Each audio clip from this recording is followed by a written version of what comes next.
stagiaire. Ah ouais. Bon.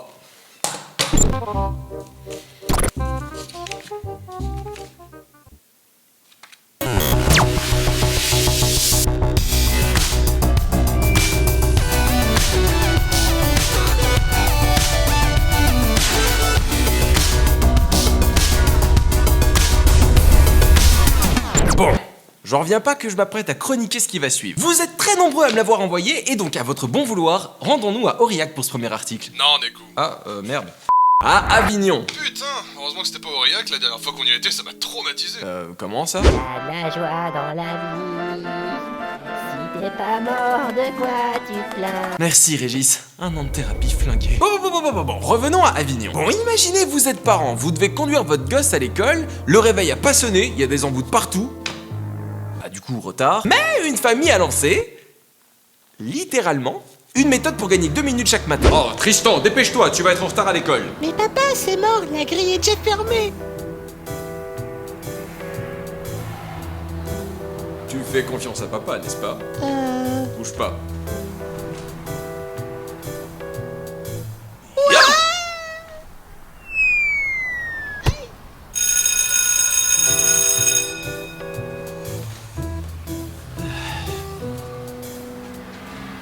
C'était l'étrange de vie d'Osefman.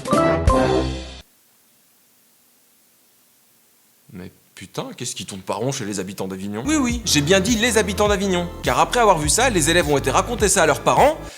Et le lendemain... It's a tie. 3, 2, 1, start. Finish.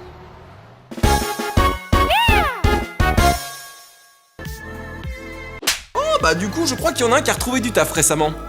Et c'est la reste en ce moment, donc ça tombe bien. Bonjour, Jean Connard, designer de père en fils depuis que ça existe, je suppose. En cette période de confinement, j'étais persuadé que j'allais être au chômage comme la plupart de mes collègues indépendants, mais il faut croire que cette période de pandémie affiche le plus beau de l'humanité actuellement. Grâce à qui d'ailleurs j'ai de nouveaux clients, et là récemment c'était la France, la ville d'Avignon.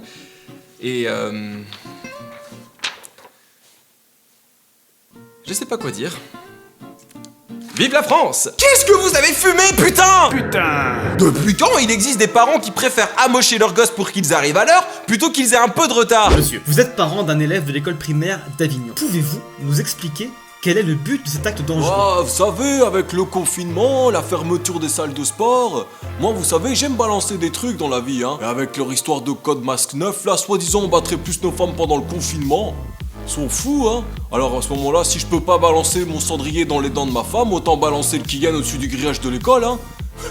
En plus, il aime ça, il rigole le con quand je le balance. Ça ne serait pas plutôt des cris? Ah, des rires, des cris, quelle différence? Non, vraiment, je sais pas, c'est quoi la différence? Ouais, donc pour toi, les Avignonnais sont des Lillois. C'est dingue toi, pas des Lillois?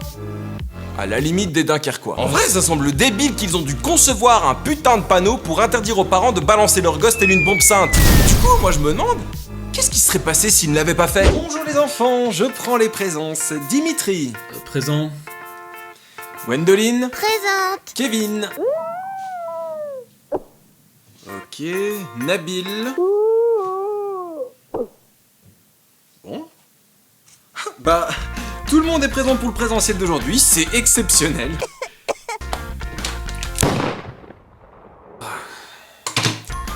Presque tout le monde. Alors attention, car le prochain article pourrait choquer l'oncle Picsou. Ouais, c'est valide. On passe la bise à Nokal, j'espère que j'ai bien dit ton pseudo, sur Discord pour cet article. Pour ce deuxième article, on va se rendre dans un pays chaud. Et vu le mois de décembre qu'on se tape, bah c'est pas de refus. Oh, t'inquiète, on va tous pouvoir se réchauffer durant cet hiver. Ah ouais, c'est sûr que passer l'hiver confiné, ça aide. Non. Raclette is coming. Tu comptes le faire chaque année? Ouais. Donc, partons à Jibria, au Koweït, pays du Moyen-Orient. Retrouver l'homme le plus con du monde. Ah, t'as de la famille là-bas? Non, pourquoi? Pour rien. Un homme est parti à sa banque retirer 8000 dinars, ce qui fait plus ou moins 22 000 euros. Par après, il les place dans un sachet, à l'abri, et... Chérie, n'oublie pas de sortir les poubelles. Ouais, ok.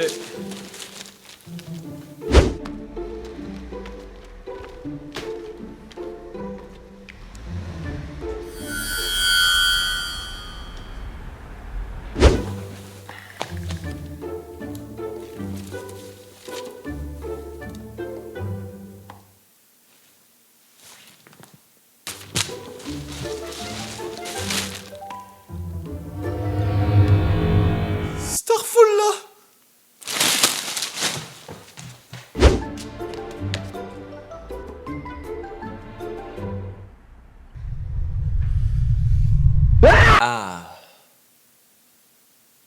Bon. Qui c'est? C'était peut-être de l'argent sale? Encore une blague comme ça et je te défonce, bête type. Bon, pour commencer. D'où un sachet neutre est un bon endroit pour conserver ta thune. Il y a plein d'endroits bien mieux adaptés pour ça, genre je sais pas, une armoire ou le tiroir d'une étagère ou encore... Dans ton cul. Brrr. Ouais.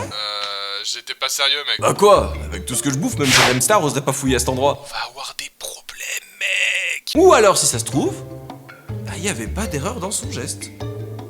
L'argent, les objets de valeur, bah ils s'en bat la race. Allez, demain c'est les poubelles. Ouais. On regarde quoi, chérie, ce soir? Je sais pas. Oh, j'ai trouvé une vieille boîte de muffins. Si tu veux, on peut la fixer intensément pendant toute la soirée. Eh, au fait, mec, tu sais ce que je viens de recevoir aujourd'hui? Non, quoi? La PS5 que j'ai commandée. Ça a mis longtemps. Et alors? C'est tout? Hé, moi j'ai reçu beaucoup mieux, hein. Quoi? Ma carte de membre de la France en marche. Voilà. Moi, j'en connais un qui a dû passer une bonne journée.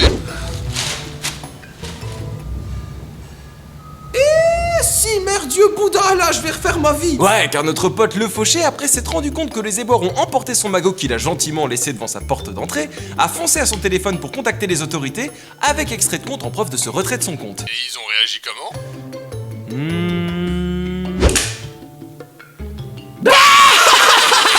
Une chose est sûre, c'est que ce mec est devenu officiellement le baromètre de la maladresse, hein. Montre ça à tes potes, hein. Plus ils sont choqués, plus tu peux leur faire confiance. Autant te dire que si t'as un pote comme lui dans ta vie... Ah, ça va être compliqué, frère. Bon, t'es prêt? On y va? J'en peux plus d'attendre, mec, ça fait trop longtemps que j'attends ça.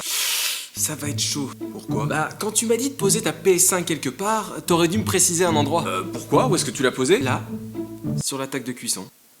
Donc là, t'es en train de me dire que tout ce plastique fondu sur ma table de cuisson, c'est... Ouais. Bon, franchement, je sais vraiment pas quoi penser de ce dernier article. C'est tellement improbable qu'on dirait un fake. Stop le teasing et enchaîne, bête type. Bon, désolé de vous le rappeler, mais comme vous le savez, on vient tous au monde d'un seul et même endroit, de... Merci Régis. T'inquiète. Et on finit tous inévitablement dans un autre endroit. Régis? Non. Du coup, pour ce dernier article, partons à 3. Hein? Mais on est que 2. 3, la ville.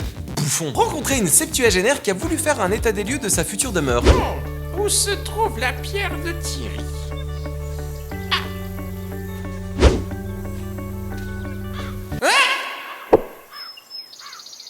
À l'aide!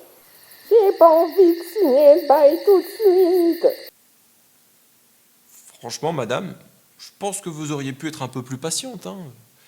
Si ça se trouve dans pas longtemps, vous allez y séjourner pour toujours. En plus, imaginez, elle a dû crier jusqu'à ce que des visiteurs passent pas loin du caveau. Déjà, moi, de base, je trouve que les cimetières, c'est hyper glauque. C'est tes goûts vestimentaires que je trouve glauque, ouais. Ouais, ben... Hein? Dans le... Hein? Oh. Mais en plus, imaginez, vous êtes là, tranquille, à poser un petit bouquet de fleurs sur la tombe de vos grands-parents. Vos parents, ou amis, ou vos propres enfants. Merci, pas besoin d'épiloguer. Oh bah quoi, en cette période tout est possible. Et là... J'espère que tu te sens bien, là où tu te trouves. Arrêtez de fixer ce vieux caillou et sortez-moi de là! En fait, elle se serait mise à gueuler, Sortez-moi de là, putain! et la meuf a commencé à suivre le son de sa voix à travers le cimetière pour la retrouver dans ce fameux caveau. Et ils ont appelé les pompiers pour la faire sortir du caveau. Ah bah si elle avait succombé à ses blessures, il y aurait pas eu besoin de faire déplacer ces pauvres gens. Ouais, mais attends, imagine, elle vit seule et elle a plus de famille. Comment ça aurait fini? On peut les retirer, non? Y'a personne. Ah, parce que si ça va jusque-là, même Slimer doit sentir la lavande à côté d'elle. Heureusement pour elle, grâce à nos valeureux pompiers et au couple qui l'a retrouvée, elle a pu être transportée à l'hôpital. Bah n'empêche, heureusement que ça se finit comme ça pour elle. Ouais. Heureusement, ça aurait pu moins bien finir. Allez, accrochez-vous, madame, on vous emmène à l'hôpital. Jackie, viens m'ouvrir, on la remet dedans. Ou encore, bonjour, madame Martin. Écoutez, j'ai une bonne nouvelle. Ah oui, quoi donc? On vous ramène chez vous demain. Merveilleux! À quelle heure? A priori, vu la rupture de votre sternum, il vous reste encore 12 heures à vivre. Donc, dans un peu moins de 12 heures, on vous ramène chez vous. Et voilà, c'était l'épisode 60 du journal du Micmac. Alors désolé de vous l'annoncer, mais il n'y aura pas d'autres JDM malheureusement ce mois-ci. Navré, actuellement mon petit job d'intérim à la poste me prend énormément de temps et d'énergie. Je suis déjà très content d'avoir su vous en produire un ce mois-ci. Mais ne vous en faites pas, je vous retrouverai le plus vite possible le mois prochain, j'espère pour 2 prochains épisodes. Mais du coup ce sera notre seul rendez-vous ce mois-ci. Donc, en ce qui me concerne, je vous invite à me rejoindre sur les réseaux sociaux pour m'envoyer des articles ou tout simplement me suivre. Et si vous souhaitez mettre une petite pièce dans le chapeau pour le travail fourni ici et pour qu'on puisse continuer à faire un max de vidéos, le Tipeee est dans la description. N'hésite pas évidemment à t'abonner, à lâcher un like, à mettre un commentaire et à activer la cloche. Je pense que tout est dit. Je vous remercie pour cette belle année 2020 qu'on a passé confiné devant nos écrans. Et j'espère que ce sera plus le cas pour 2021. Quant à moi, je vous souhaite de passer le meilleur Noël possible en cette période, de bonnes fêtes de fin d'année, et à bientôt sur internet. Salut! À l'année prochaine!